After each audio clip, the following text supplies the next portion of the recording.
தேனி, திண்டுக்கல், மதுரை, சிவகங்கை, விருதுநகர் 5 மாவட்டத்தில் 2,37,000 ஏக்கர் பாசனத்திற்கும் தாகத்திற்கும் தண்ணீர் தருகின்ற அணை அந்த அணை. நாஞ்சில் சம்பத் எதிர்கட்சி தலைவராக இருந்த சீறி இருப்பேன். கேரளாவை கண்டம் பண்ணி இருப்பேன். கேரளான்னு ஒரு நாடு கிடையாது. என்னைக்கு வந்தது கேரளா? யாரு கேரளா? சேர நாடுடாது. 12 ஆழ்வார்கள் ஒரு ஆழ்வார் அங்க உள்ள கேரளாவில் பிறந்தவர், சேர நாட்டில் பிறந்தவர். நாஞ்சில் சம்பத் சிதம்பரத்தில் பேசுகிறேன். சேரமான் பெருமாள் நாயனார் 63 நாயன்மார்களில் ஒருவர் சேரமான் பெருமாள் நாயனார். அவருடைய ஆட்சி, அவருடைய அதிகாரம், அவருடைய கோட்டை, அவருடைய கொத்தளம், அவருடைய கொடிமரம் கேரளா என்று சொல்லக்கூடிய சேர நாட்டில் இருந்தது. அந்த இடத்துக்கு பெயர் திருவஞ்சைக்களம். 63 நாயன்மார்களில் ஒருவர் சேரமான் பெருமாள் நாயனார்.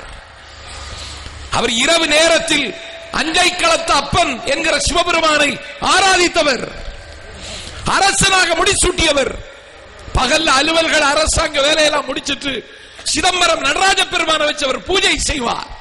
நமச்சிவாய வாழ்க, நாதந்தாள் வாழ்க, இமைப்பொழுதும் என் நெஞ்சில் நீங்காதான் தாழ் வாழ்க, கோகலி ஆண்ட குருமனிதன் தாழ் வாழ்க, ஏகன் அநேகன் இறைவன் அடிவாழ்க, ஆகமம் ஆகி நின்று அன்னிப்பான் தாழ் வாழ்க என்று ஈசன் அடி போற்றி, எந்த அடி போற்றி, சிவன் செவனி போற்றி, நேயத்தை நின்ற நிமிலன் அடி போற்றி, மாய பெருப்பெருக்கு மன்னன் அடி போற்றி என்று நடராஜமூர்த்தியை வச்சுட்டு ஒவ்வொரு மலராக போட்டவர் பூஜை செய்வார். இந்த சிதம்பரத்தில் இருந்து இன்னைக்கு கேரளாவில் திருச்சூர் தான் திருவஞ்சைக்களம். அங்க அரண்மனையில இருந்து பூஜை செய்கிற அரசன் சேரமான் பெருமாள் நாயனாருக்கு இந்த சிதம்பரத்தில் இருந்து ஒரு சிலம்பொலி அவர் காதில் வந்து விழும். அந்த பூஜையில சாட்டிஸ்பாக்சன் ஆயிட்டார் நடராஜர்னு ஒரு சிலம்பொலி வந்து விழுந்தோன்னா பூஜையை நிறுத்திடுவார். ஒரு நாள் என் பெருமைக்குரியவர்களே சிலம்பொலி வரல, மூர்ச்சித்து கீழே விழுந்தான் சேரமான் பெருமாள் நாயனார். நான் என்ன குற்றம் செய்தேன்? நள்ளிருளில் நட்டம் வைந்தாடும் நாதனே, தில்லை கூத்தனே, தென்பாண்டி நாட்டானே, தென்னாடுடைய சிவனே, நான் என்ன குற்றம் செய்தேன்? நான் யாருடைய வீட்டில் எரிந்து கொண்டிருந்த விளக்கை அணைத்தேன்?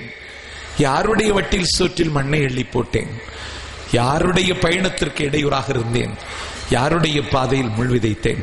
இன்னைக்கு உன் சிலம்பொலி வரலையே. சிதம்பரத்தில் நின்று அழுகிறார், மூர்ச்சித்து கீழே விழுகிறார், நிலை தடுமாறுகிறார், தத்தளிக்கிறார், தவிக்கிறார் சேரமான் பெருமாள் நாயனார். சிலம்பொலி வந்துடுச்சு. சிலம்பொலி காதல கணகணன்னு வந்து கேட்ட உடனே அவர் சொன்னார், தாமதமாக வந்தாலும் நான் ஏதோ தவறு செய்திருக்கிறேன் என்று நீ கருதுகிறாய். நான் என்ன தவறு செய்தேன் சொல் எம்பெருமானேன்னு மீண்டும் பேசுகிறார். அப்பொழுது தில்லை சிதம்பர சில்லையில் இருந்து நடராஜர் சொன்னார், ஒண்ணும் இல்ல, ஆலால சுந்தரர் வந்து அழகான தமிழில் என்னை பாடிக்கொண்டிருந்தார். அந்த பாட்டிலே நான் என்னை மறந்து விட்டேன். தமிழ் பாட்டில் கொஞ்சம் என்னை மறந்ததால் உனக்கு சிலம்பொலி தருவதற்கு கொஞ்சம் லேட் ஆயிடுச்சு, பொறுத்துக்கோ அப்படின்னு சிதம்பர நடராஜர் திருவஞ்சைக்களத்தில் இருக்கின்ற அரசன் சேரமான் பெருமாள் நாயனருக்கு அன்னைக்கு தமிழ்ல மெசேஜ் கொடுத்தான். நான் கேட்கிறேன், அது எங்க இடம்டா? மாநிலங்கள் தனித்தனியாக மொழிவாரி மாநிலங்கள் பிரிக்கப்பட்ட பொழுது தமிழகம் வஞ்சிக்கப்பட்டது.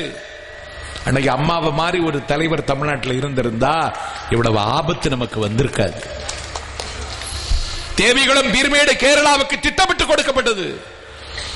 தமிழகத்திலிருந்து ஒரு எதிர்ப்பு குரல் எழுந்த மாத்திரத்திலே ராஜதந்திரத்தோடு தன்னுடைய செல்வாக்கை பயன்படுத்தி அன்றைக்கு பண்டிட் ஜவஹர்லால் நேரு அடக்கினார். பேசாம இருங்க, நான் உங்களுக்கு இருக்கேன்.